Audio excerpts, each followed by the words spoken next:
can't believe this racist bigot. I hope she gets hit by a car, ruptures her spleen, and then gets dragged for 5.5 miles before getting decapitated by a semi. Geez, what'd they say? That all the fraud BLM committed is fraudulent? I mean, that is blatantly racist against Caucasianly impaired people. Who said that? Candace Owens. I think that is absolutely amazing that you, a white person, can get offended on behalf of black people by a statement made by a black woman. Pretty incredible, isn't it? Yeah, makes me feel like an underachiever. How so? Well, I just don't know how to get offended by other people's words when they have nothing to do with me. And you know what? What? I don't even really know how to get offended by people's words when they are talking about me. Really? Yeah, it's like I just don't take it personally. Why not? I seem to be cursed with a solid sense of self that has me rooted in the truth of who I really am. That sucks. Yeah, and therefore I don't feel insecure about other people's words, and therefore I don't react with anger and contempt. Clearly I need help. Well, I can help. You can? Yeah, I can totally teach you how to get offended about anything. Oh my God, that'd be amazing. I've been feeling hopeless, like I'm doomed to a life of purpose and self-responsibility and respecting others. Wow. What do I need to do? There's 5 easy steps to get offended about anything. Step number 1 is victimize yourself. To do this, always look for how someone is hurting you. What if they're not trying to hurt me? Doesn't matter. You'll find what you're looking for. There is nothing more powerful than being a victim.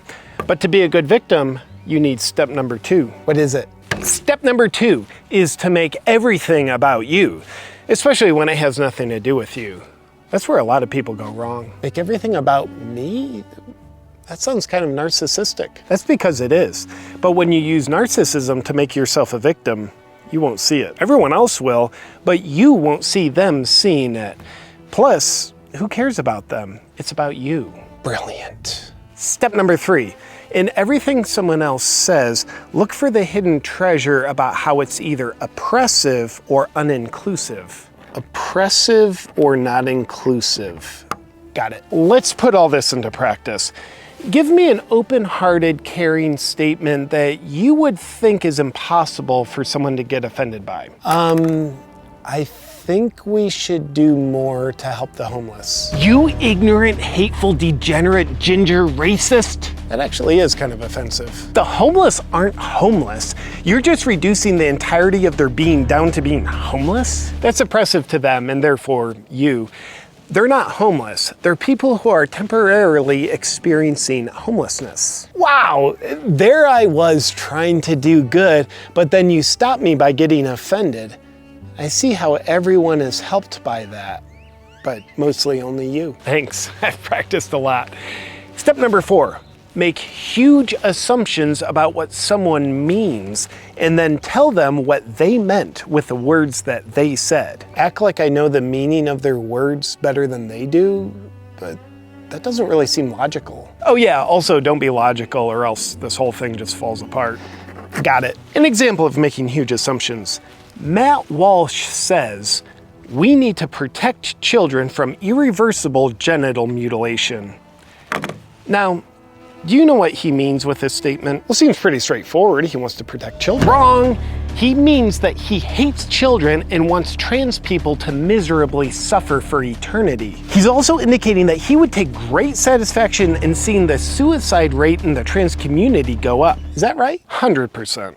How can you be so certain that that's what he meant? Because I have a feeling of boiling rage inside my abdomen, and I'm completely unwilling to consider anything other than my own assumptions while I project my internal emotional state onto the world around me. Have you ever talked to a trans person? No. Have you? Yeah, quite a few. In fact, I had a conversation with one last Tuesday. Excuse me? What? You talked to one on Tuesday? You mean a person who was temporarily experiencing Tuesday? Wow, when you put it that way, I realize I am basically a Nazi, aren't I? Probably worse. But step number 5, tyrannically command the person you're offended by conform their words and behaviors to meet your demands. Kind of like you're a terrorist. What about, like, their free will? Not on your watch. And as you're psychologically violating them, let them feel your wrath with a ton of unchecked anger. What'll that do? It's just part of good communication that'll help them understand the beneficial point you're trying to make. If you greet them with enough emotional outrage, they'll most likely apologize and change their ways to meet your demands right away. I feel like these 5 steps will help me be a happier person who makes a more positive contribution to society. Yeah, that's basically what'll happen. But let me give you your final exam. Your job is to get offended. Are you ready? I was born ready and without a gender. Here it is. It's a nice day outside. Oh, got it. How could you do this to me? There's some people on the other side of the globe where it's nighttime, not daytime. What about them? You just want them to die because you don't think they matter. Oh, and it's nice out for those who are temporarily experiencing outside. Now you're just denying climate change and totally disregarding the carbon emissions caused by the oil and gas companies that contribute to climate-induced racism. I hope you get mauled by a grizzly bear in front of your children that you didn't abort because women's rights don't even matter to you. Well done. Yeah, it felt great. You're really a good friend for helping me out like this. You wanna be my friend? Sure, why not? Well, I don't have any friends and I've always wanted one. Why don't you have any friends? I don't know, never really thought about it. Well, yeah, man, I'll be your friend. Man? That's what you say to me? You hateful cesspool of cis trash? That's not my correct pronoun. Sorry, what are your pronouns? I'm a them, there. Oh, cool, that's plural. How many of them are you? About 5. Well, all right, them. I just hope the rest of the world can learn to get as offended as well as you have, because we need more division in order to unify us. I think it's great that we don't see that's what we're doing. Hey, Freedom Lover, I would love to invite you to sign up for my email list. In exchange, I want to give you a free gift. You'll also be one of the first to get early access to my biggest sale of the year. You're gonna hit the link and I will see you on the inside. And now a word from our sponsor, Primal Life Organics.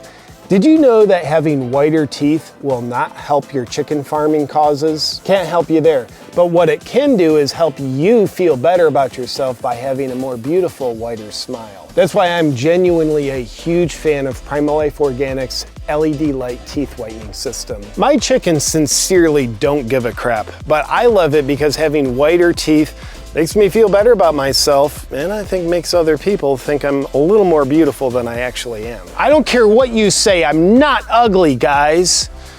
They can be so rude. I've been using Primal Life Organics for over 2 years. I use it 3 times a week, and it gives me noticeably whiter teeth while helping me avoid harmful chemicals and peroxides found in other teeth whitening products. Having whiter teeth doesn't need to be a complex process, and it's no longer just for Illuminati-based movie stars. It's for people like you and me. And Primal Life Organics makes it happen quick, easy, and healthfully too. If you want to start beautifying your smile while feeling better about yourself with whiter teeth, just go to naturalteethwhiteners.com/JP. And at that link, you'll get 60% off the Primal Life Organics teeth whitening system. Enjoy that.